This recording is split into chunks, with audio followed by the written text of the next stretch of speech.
السلام عليكم، ازيكم يا حبايبي؟ عاملين ايه؟ يا رب تكونوا بخير وبصحة وسعادة. وحشتوني جدا جدا جدا. نعمل بقى شوية تفريزات كده مع أكلة وفكرة مع سمية ونعينها لرمضان.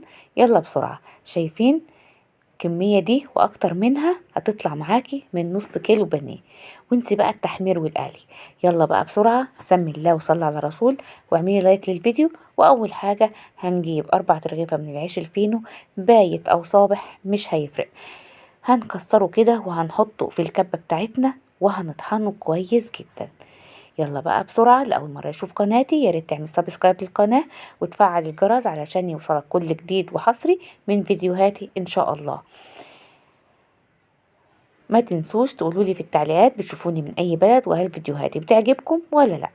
يلا هنفرم العيش بتاعنا، هنفرمه ناعم جدا، مش هياخد وقت خالص معانا، هيتفرم بسرعة زي ما انت شايفة اهو.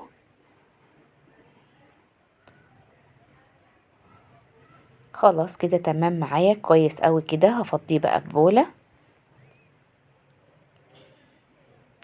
وفي نفس الكبة هنشوف هنعمل ايه.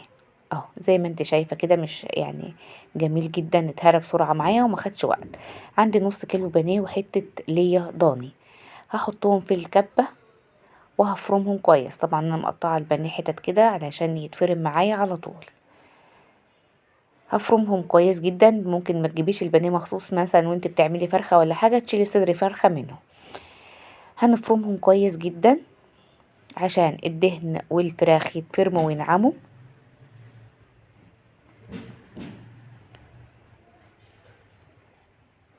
اي كبة متوفرة عندك، وبالراحة على الكبة عشان تحافظي على سلامتها. بعد كده عندي اتفرمت الفراخ والدهن اهي، هنزلها على العيش اللي احنا فرمناه. خلاص بقى كده دور الكبة معايا انتهى. هركنها على جنب بقى وتعالي نشوف هنعمل ايه. هنضيف على المقدار ده كمان بضاية اهي، بضاية واحدة، وهنبدأ نبهرها. عندي ملح وكمان بابريكا، تحطي الملح طبعا حسب الرغبة. معلقة صغيرة بابريكا، وهنحط فلفل اسود،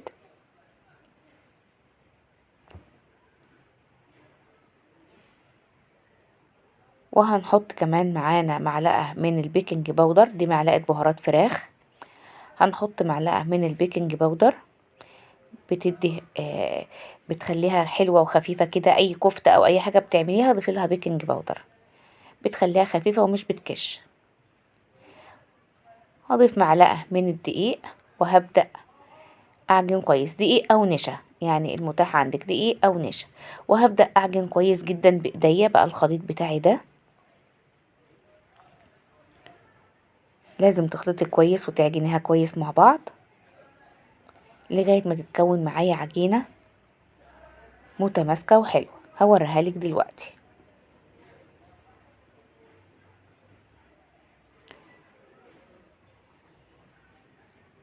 عايزة اعرف رأيكم ايه في الفيديوهات اللي انا بعملها. هنجيب، انا اسفة على الجرس يا جماعة، هنجيب بعد كده صينية ونفرش فيها كيس كده بلاستيك من بتاع التلاجة، وهندهنه بالزيت كويس، وهنفضي فيه العجينة اهي اللي احنا عجناها بصدر الفراخ والعيش الفينو. وهنبططها كويس جدا، نقص ايدينا زيت طبعا، وهنبططها كويس جدا نخليها كلها سوا واحد بسمك تقريبا 1 سنتي. عشان كده يعني حاولي تجيبي الصينية على قد المقدار اللي معاكي.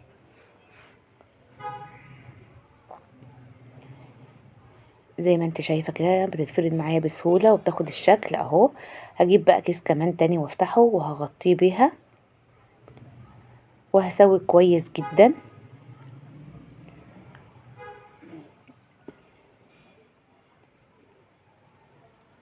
ممكن بالنشابة او اي حاجة تسوي كده الوش بتاع اللي هي الكفتة دي او البرجر ده. هو ناجتس، شركات برجر فراخ، اعمليها وسميها اللي انت عايزاه، بس هو بصراحة تحفة جدا. انا استخدمت هنا معلقة بس كده اساوي السطح وانعمه. وبعد كده هجيب السكينة وهبدأ أقطع الكمية اللي عندي دي صوابع زي ما انتوا شفتوها كده في أول الفيديو. عايزاها كبيرة، عايزاها صغيرة، عايزاها مربعة، يعني ممكن تقسمي الصينية دي 3 خطوط بالطول وبعدين تقسمي بالعرض عادي خالص. انا حبيت اعملها كبيره كده على طول، بس بصراحه هي طلعت كبيره، ممكن تصغريها عن كده عشان لو هتعملي سندوتشات بالعيش الفينو مثلا للاولاد ولا حاجه، تنفع تبقى ايه يا دوبك على قد العيش. هي كبيره ما شاء الله، كمان لما تتغلف بتبقى اكبر. زي ما انت شايفه كده بتقسمي اهو، بتحزي بالسكينه كده علشان تبقى جاهزه، اول ما تبقى هتطلعيها تطلع معاكي صوابع اهي.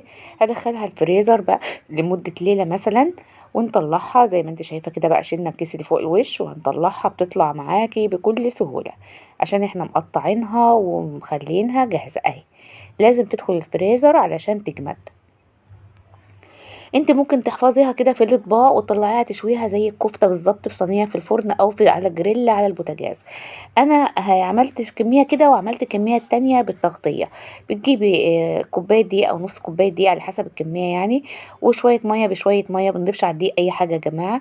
شويه ميه بشويه ميه وبالمضرب كده نعمل عجينه سايله. هوريكي قوامها دلوقتي. يعني ضيفي شويه بشويه كده لغايه ما تحصلي على القوام اللي هوريهولك دلوقتي. عشان نوفر البيض، عشان الناس بتقول بنغطي بالبيض والحليب، والحليب والبيض غاليين. لا، شويه دقيق وشويه ميه اهي. عملنا عجينة كده عاملة زي كريب خفيفة اهي، زي ما انت شايفاها كده زي عجينة الكريب كده بالظبط. بعد كده هتظبطي سمك العجينة بتاعتك. لو حسيت انها عايزة شوية مية ضيفي شوية بشوية لغاية ما تاخدي القوام اللي انت عايزاه. طبعا انت متحكمة في ايدك بالعجينة، احنا عايزينها العجينة زي عجينة الكريب. وهنجيب كمان الكريسبي اللي احنا بنغطي بيه البانيه اهو والناجتس، وهننزل القطع وهي متلجة في القوام بتاع خليط الدقيق والمية، ومنه على الكريسبي اهو. مسك الكريسبي فيه وبقى جميل جدا. هنبدأ نرصه في الاطباق ونكرر العملية زي ما انتوا شايفين كده بمنتهى السهولة. هتعملي كمية كبيرة جدا، غلي فيها بقى وحطيها. خارجين انتوا والولاد في الاجازة كده رايحين النادي، عايزة تعملي سندوتشات، رجعتي من الشغل مستعجلة وعايزة تعملي فطار سريع في رمضان مع شوية مكرونة او رز بسمتي، بتبقى تحفة. هنرصها في اطباق الفل وهنحطها في الفريزر، وتطلعيها تستخدميها بألف هنا. هتحمر في الزيت وتبقى جاهزة. لو عجبك الفيديو ما تنسيش تعملي لايك للفيديو وتشاركي الفيديو مع حبايبك واصحابك، ويا ريت تقولوا لي رأيكم ايه في التعليقات، واستنوني في فيديو جديد ان شاء الله. في رعاية الله.